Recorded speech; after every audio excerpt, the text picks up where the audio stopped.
मुंबई महानगर पालिका virtual class की ओर से आप सबका हार्दिक स्वागत करता हूं।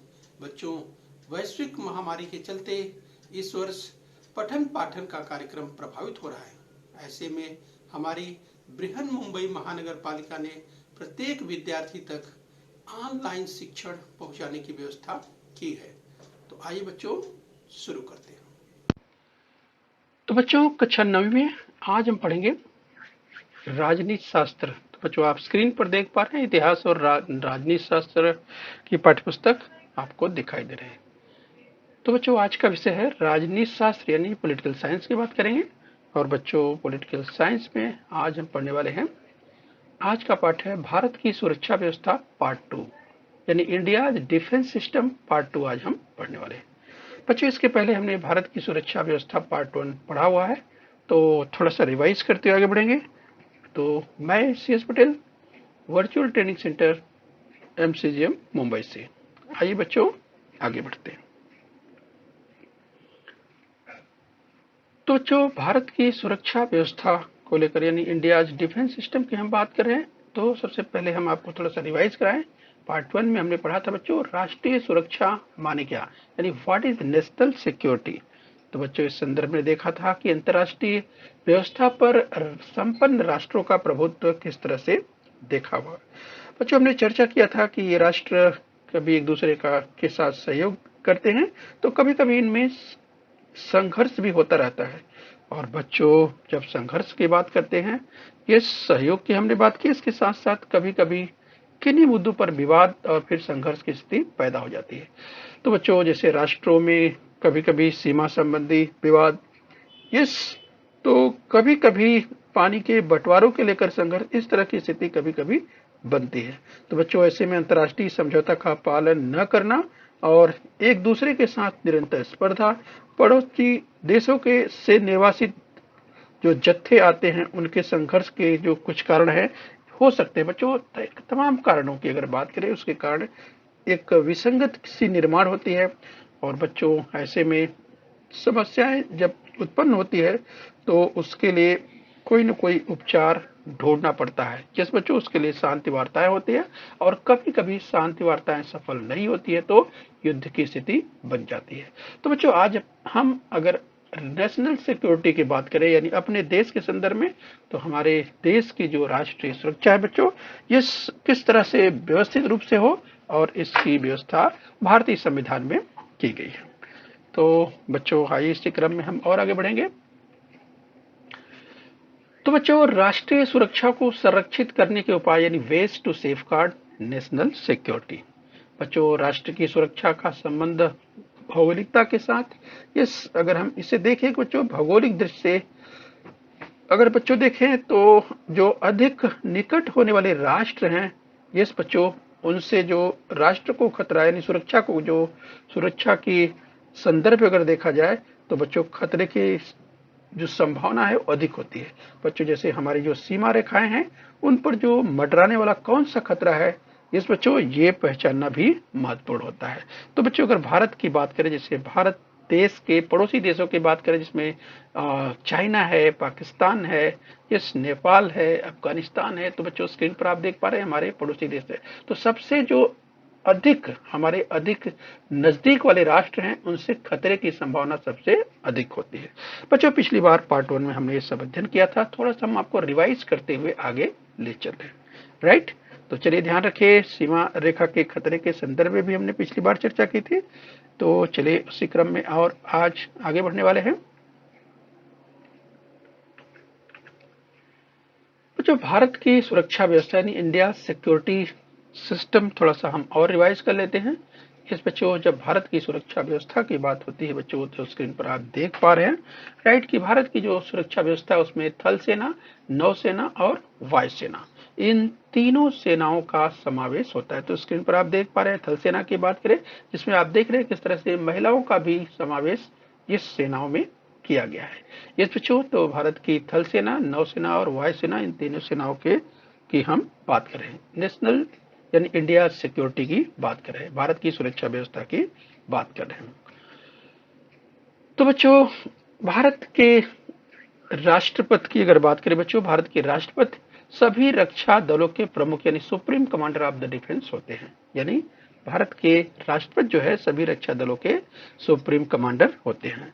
तो बच्चों, तो अगर वर्तमान समय के राष्ट्रपति की बात करें, स्क्रीन पर आप देख पा रहे हैं, राइट। तो रामनाथ कोविंद जो वर्तमान में जिस बच्चों भारत के राष्ट्रपति हैं, जो स्क्रीन पर आप देख पा रहे हैं। तो बच्चों, हम भारत की सुरक्षा व्यवस्था की बात कर रहे हैं, राइट, ध्यान रखिए। तो चलिए बच्चों, इसी क्रम में हम और आगे बढ़ेंगे। भारत की सुरक्षा के सामने चुनौती यानी चैलेंजेस टू इंडिया सिक्योरिटी आज हम देखने वाले हैं। जिस बच्चों, तो हम विस्तार से देखेंगे इसे, यानी हम बात करेंगे बच्चों भारत की सुरक्षा के सामने चुनौतियां, यानी क्या क्या चुनौतियां हैं, challenges to the India security. तो बच्चों, आज के पाठ का जो उद्देश्य है, आप समझ पाएंगे कि भारत की सुरक्षा के सामने कौन कौन सी चुनौतियां हैं और भारत इस चुनौतियों से किस तरह से मुकाबला करता है, और मानवीय सुरक्षा के बारे में हम पढ़ेंगे बच्चों आज के पाठ में। और आज के पाठ का उद्देश्य ये भी है कि मानवीय सुरक्षा में आने वाली जो चुनौतियां हैं, जो चैलेंजेस हैं, उनके बारे में भी हम लोग देखेंगे, राइट। जिसमें हम पर्यावरण की बात करेंगे कि किस तरह से पर्यावरण में जो अगर प्रदूषण का जो यूं कहे कि उसमें जो बढ़ोतरी हो रही है, उसके कारण जो समस्या है उस पर भी हम चर्चा करने वाले हैं। तो चलिए बच्चों, हम भारत की सुरक्षा के सामने जो चैलेंजेज हैं, चुनौतियां हैं, वो देखते हैं। तो बच्चों, भारत के मानचित्र को आप देख पा रहे हैं, राइट, स्क्रीन पर। स्वतंत्रता से आज तक भारत की सुरक्षा व्यवस्था को पाकिस्तान और चीन से सर्वाधिक संघर्ष करना पड़ा है। यानी बच्चों, अगर पड़ोसी देश की हम बात करें तो स्क्रीन पर जैसा कि आप देख पा रहे हैं, अगर आपको पॉइंटर की मदद से बताना चाहें तो आपको बता सकते हैं। यस, कि यहाँ पर आप देख पा रहे हैं, जैसे अगर चाइना की बात करें तो चाइना किस तरह से हमारा पड़ोसी है वो आप देख पा रहे हैं। इसके बाद इधर पाकिस्तान हमारा पड़ोसी है, वो आप देख पा रहे हैं, राइट। तो भारत को जो सबसे ज्यादा खतरा, जिस बच्चों अगर चाइना की बात करें, चीन से और पाकिस्तान से अधिक खतरा बना हुआ है आजादी के बाद की अगर बात करें। तो बच्चों, जिस हमने कहा कि तमाम अगर भारत और पाकिस्तान के संदर्भ को लेकर देखे बच्चों, तो भारत और पाकिस्तान में अनेक विवादास्पद प्रश्न हैं। जैसे कश्मीर की समस्या है, इस कश्मीर की जो समस्या है, पानी के बंटवारे को लेकर के जो विवाद है, या घुसपैठ की समस्या और सीमा विवाद की समस्या, तो इस तरह की समस्या है। जो चर्चा और समझौते के द्वारा जो है भारत प्रयास करता है कि इनको हल जो है इनका हल ढूंढ लिया जाए, इसके लिए प्रयास करता रहता है। इस बच्चों, तो भारत का यही प्रयास होता है कि किसी तरह से जो है कि देश में शांति बने रहे, अंतर्राष्ट्रीय अगर संबंधों में देखा जाए तो अंतर्राष्ट्रीय संबंध बने रहें और पड़ोसी देशों के साथ संबंध अच्छे रहें। इस तरह की भारत देश की नीति रही है। तो हम भारत के सुरक्षा के सामने जो चैलेंजेस, चुनौतियां हैं बच्चों, उसे देख रहे हैं। चैलेंजेस टू इंडिया सिक्योरिटी की हम बात कर रहे हैं। यस, तो आईसी संदर्भ में समझने का प्रयास करेंगे कि भारत और पाकिस्तान में जो अनेक विवादास्पद प्रश्नों की हमने बात की, जैसे कश्मीर की समस्या, पानी के बंटवारे को लेकर जो विवाद है उसकी अगर बात करें, घुसपैठ की बात करें, जिस बच्चों, तो ये सब समस्या है और इन समस्याओं पर किस तरह से उसका समाधान किस तरह से ढूंढा जाए, इसके लिए भी प्रयास होते रहते हैं, राइट। तो ये ध्यान रखना है। और आइए बच्चों, इसी क्रम में हम और आगे बढ़ेंगे। तो भारत की सुरक्षा के सामने जो चुनौतियां हैं, चैलेंजेस टू इंडिया सिक्योरिटी, हम बच्चों उसकी बात कर रहे हैं। तो इसी क्रम में हम देखेंगे कि चर्चा और समझौता के जरिए भारत इन प्रश्नों को हल करने का निरंतर प्रयास करता रहता है कि किसी तरह से इनका जो एक सुझाव, सकारात्मक चर्चा, जिसके जरिए कोई न कोई इस समस्या का हल निकाला जाए। इस तरह से चर्चा और समझौते के जरिए भारत इन प्रश्नों को हल करने का निरंतर प्रयास कर रहा है। तो बच्चों, ये भी हमने देखा। आइए इस क्रम में हम और आगे देखते हैं। हम बच्चों भारत की सुरक्षा के सामने चुनौतियों की बात करें, चैलेंज टू इंडिया सिक्योरिटी की बात कर रहे हैं। तो आइए कुछ इस संदर्भ में और आगे बढ़ेंगे, राइट। तो बच्चों, एशिया महाद्वीप में भारत और चीन महत्वपूर्ण देश हैं। वर्ष 1962 में चीन के साथ हमारा युद्ध हुआ, यानी 1962 में इस भारत और जो चीन का युद्ध हुआ था बच्चों, और भारत के पड़ोस में होने वाले राष्ट्रों पर अपना प्रभुत्व स्थापित करने का जो चीन द्वारा प्रयास किया जाता है बच्चों, इसके कारण भी भारत और चीन के बीच में संबंधों में तनाव की स्थिति बन जाती है। तो बच्चों हम चाइना की बात कर रहे हैं, और चाइना की जो नीति है, किस तरह से कभी कभी जब भारत विरोधी नीति का समर्थन करता है जो चीन है दूसरों के साथ, तो कहीं न कहीं भारत को दिक्कत होती है।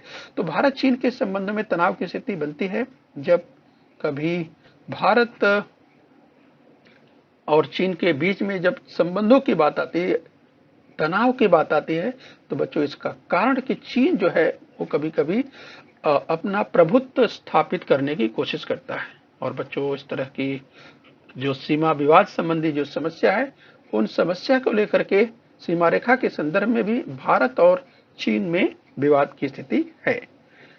तो चलिए बच्चों हम इस क्रम में और आगे बढ़ेंगे और देखने का प्रयास करेंगे। हम बात कर रहे हैं इस, तो स्क्रीन पर आप देख सकते हैं जब भारत की सुरक्षा व्यवस्था की बात हो रही है, तो बच्चों पैनोरमा स्क्रीन पर आप देख पा रहे हैं, एक चित्र आपको दिखाई दे रहा है। इसमें भारत की रक्षा व्यवस्था का एक चित्र आपको दिखाई दे रहा है।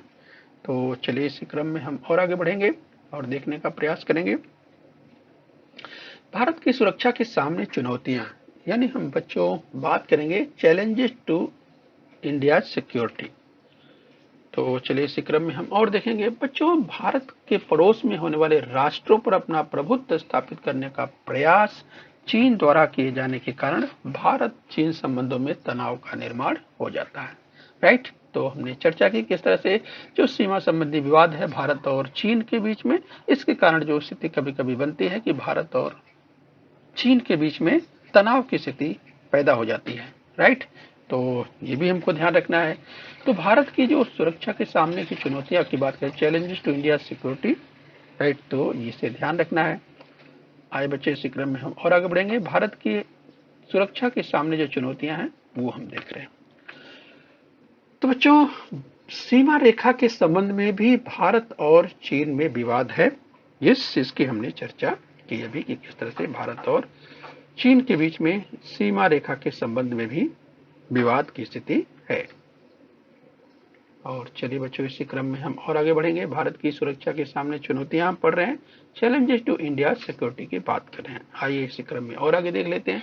भारत की सुरक्षा को लेकर केवल बाहर के राष्ट्रों की ओर से नहीं खतरा, बल्कि आंतरिक क्षेत्रों से भी सुरक्षा के लिए खतरा निर्माण करने का प्रयास हो रहा है। यस बच्चों, अभी तो हम बात कर रहे थे कि राष्ट्र के बाहर अर्थात जो दूसरे देश हैं उनसे किस तरह से भारत को खतरा है, लेकिन बच्चों यहाँ पर भारत के जो आंतरिक क्षेत्र हैं, आंतरिक क्षेत्रों से भी सुरक्षा के लिए खतरा निर्माण करने का प्रयत्न हो रहा है, ये भी हमें ध्यान देना है। तो आइए हम इसके संदर्भ में जब आंतरिक क्षेत्रों की बात करते हैं, देश के अंदर की बात करते हैं कि आखिर में वो कौन कौन से खतरे हैं जो देश के अंदर ही खतरे हैं, तो उन खतरों की हम बात करने वाले हैं। तो चलिए देखेंगे उन खतरों को भी। आइए स्क्रीन पर आगे बढ़ेंगे। तो भारत की सुरक्षा के सामने चुनौतियां यानी चैलेंजेस टू इंडिया सिक्योरिटी की हम बात कर रहे हैं। आज बच्चे इसी क्रम में हम और आगे देखेंगे कि राष्ट्रीय सुरक्षा के संदर्भ में अब वाह्य सुरक्षा तथा आंतरिक सुरक्षा जैसा अंतर महत्वपूर्ण नहीं रहेगा। यानी बच्चों एक तरफ वाह्य सुरक्षा की बात करते हैं, लेकिन आंतरिक सुरक्षा भी उतना महत्वपूर्ण ही है जितना वाह्य सुरक्षा की हम बात कर रहे हैं।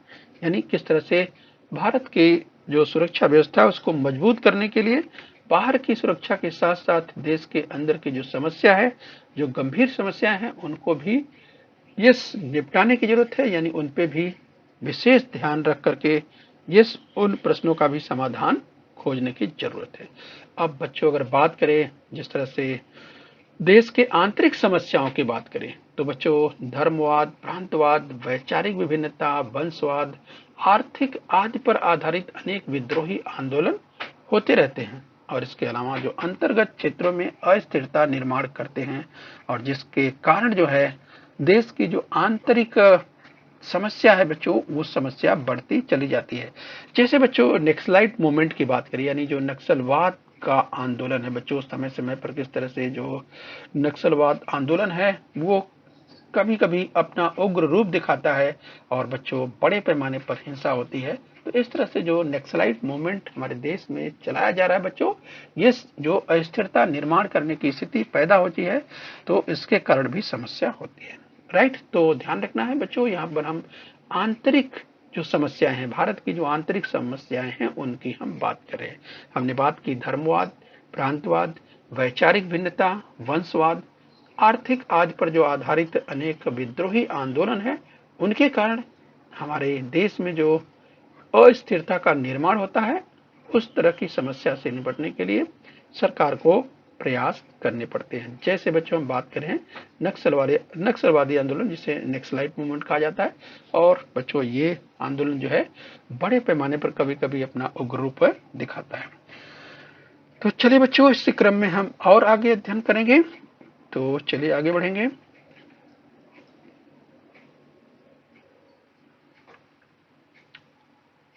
आइए बच्चों, इस क्रम में हम मानवीय सुरक्षा में आने वाली चुनौती यानी चैलेंजेस टू ह्यूमन सिक्योरिटी की बात करेंगे। तो बच्चों अभी हम पढ़ रहे थे, यस, हमने देखा कि किस तरीके से जो वैचारिक भिन्नता की बात की, यस, हमने धर्मवाद, प्रांतवाद की बात की, वंशवाद की बात की, और तरह तरह के जो आंतरिक आंदोलन है देश के अंदर, उसके संदर्भ में बात की।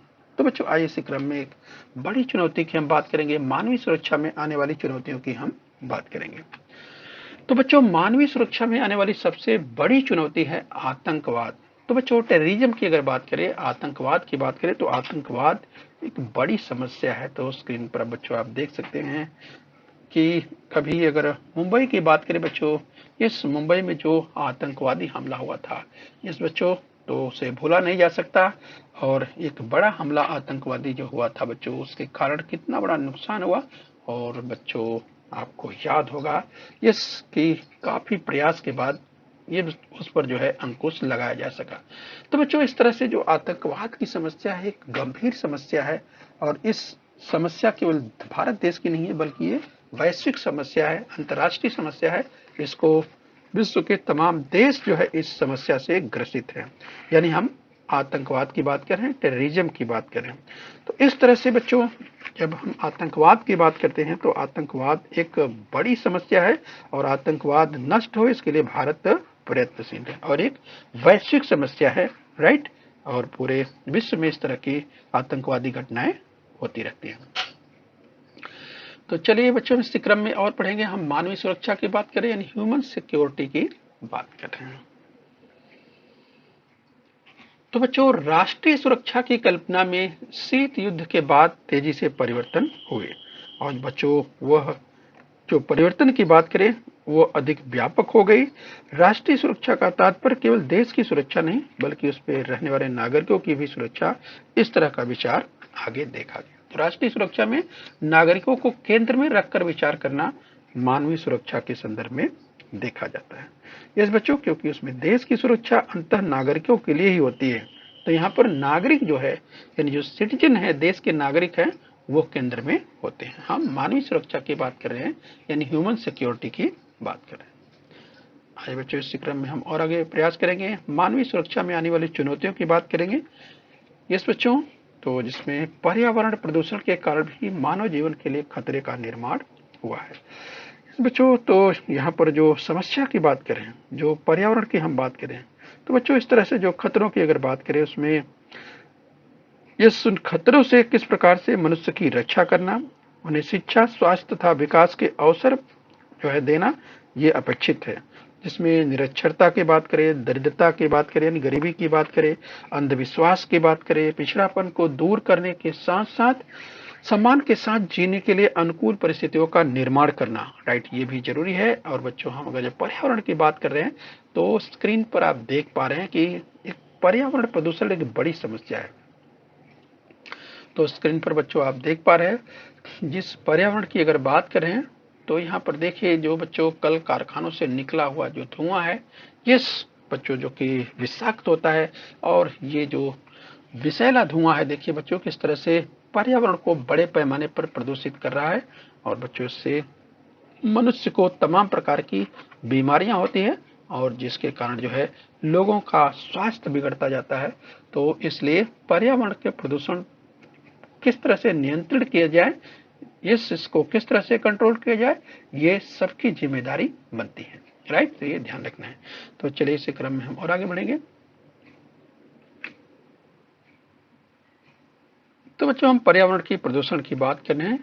यस, तो मानवीय सुरक्षा में आने वाली चुनौतियों की हम बात कर रहे हैं, जिसमें पर्यावरण प्रदूषण की बात कर रहे हैं। तो जो इसके साथ ही अगर बात करें यस बच्चों, और अगर घातक बीमारियों की बात करें यस, उसी क्रम में अगर बात करें बच्चों तो एड्स है, dengue, chikungunya, swine flu, Ebola जैसे रोगों ने बड़ी चुनौतियां पैदा कर दी है। तो बच्चों, इस तरह से हमने देखा कि जो समस्याएं बढ़ती जा रही हैं और तमाम प्रकार की बीमारियां, चाहे मेड्स की बात करें, डेंगू, चिकनगुनिया की बात करें, स्वाइन फ्लू की बात करें या इबोला जैसे रोगों की बात करें, इस तरह के रोग जो है वो तेजी से फैलते चले जाते हैं। और बच्चों, अगर हम रोगों की बात करें तो ये इस तरह की समस्या बढ़ती जाती है।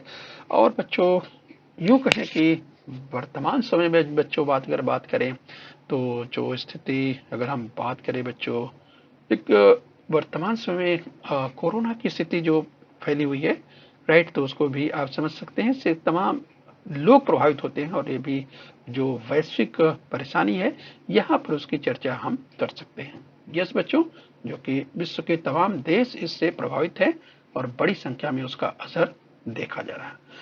तो बच्चों, यहाँ पर हम जब चुनौतियों की बात करते हैं तो यहाँ पर हमारे देश के सामने यस, इन अगर बड़ी चुनौतियों की बात करें तो स्क्रीन पर आप देख पा रहे हैं, ऐसे रोगों से मानव की रक्षा करना मानवीय सुरक्षा का घटक माना जाता है। तो चलिए बच्चों, इस क्रम में हम और आगे बढ़ेंगे।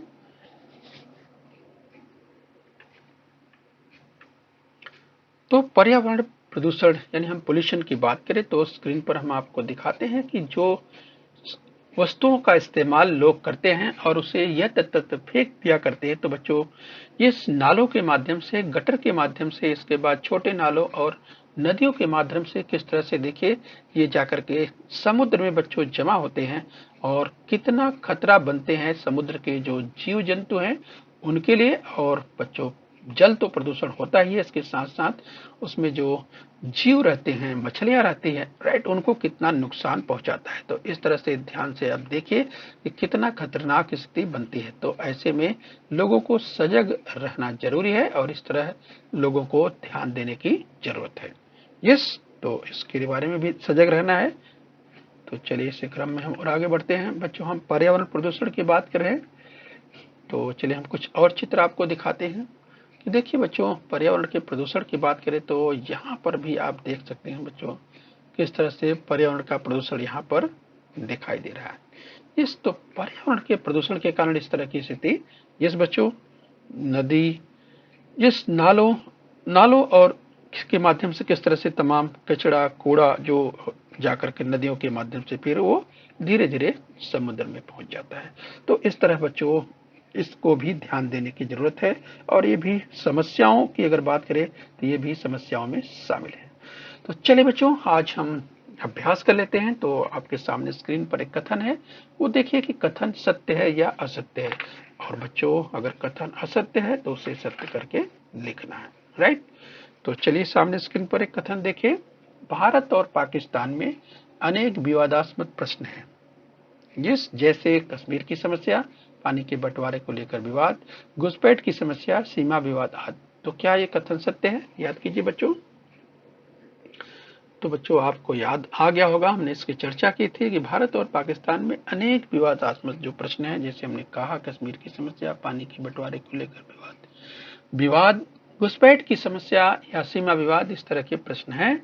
और बच्चों, आपको याद आ गया होगा। तो चलिए उत्तर टैली कर लीजिए। यस, ये कथन बिल्कुल सत्य है। आइए बच्चों, अगला कथन देखते हैं। ध्यान से देखिए स्क्रीन पर। अगला कथन है बच्चों, पर्यावरण प्रदूषण के कारण मानव जीवन के लिए किसी तरह के खतरे का निर्माण नहीं हुआ है। याद कीजिए बच्चों, क्या ये कथन सत्य है? पर्यावरण प्रदूषण के कारण मानव जीवन के लिए किसी तरह के खतरे का निर्माण नहीं हुआ है। तो आप सोचिए बच्चों, पर्यावरण प्रदूषण के कारण किसी तरह का कोई खतरा मानव को नहीं है। बच्चों, आपको याद आ गया होगा यस कि ये कथन टैली कीजिए, सत्य नहीं है। तो क्या है, कथन असत्य है। तो अगर कथन असत्य है तो इसको सत्य करके लिखना है। तो किस तरह से सत्य करेंगे बच्चों? तो बच्चों इसको सत्य करना है इस तरह से। तो सत्य कथन करके लिखना है, पर्यावरण प्रदूषण के कारण मानव जीवन के लिए खतरे का निर्माण हुआ है।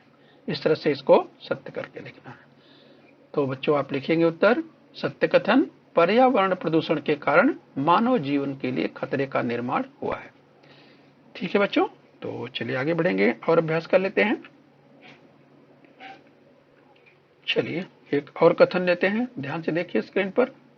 तो बच्चों कथन सत्य है या असत्य बताना है। अगर कथन असत्य है तो उसे सत्य करके लिखना है।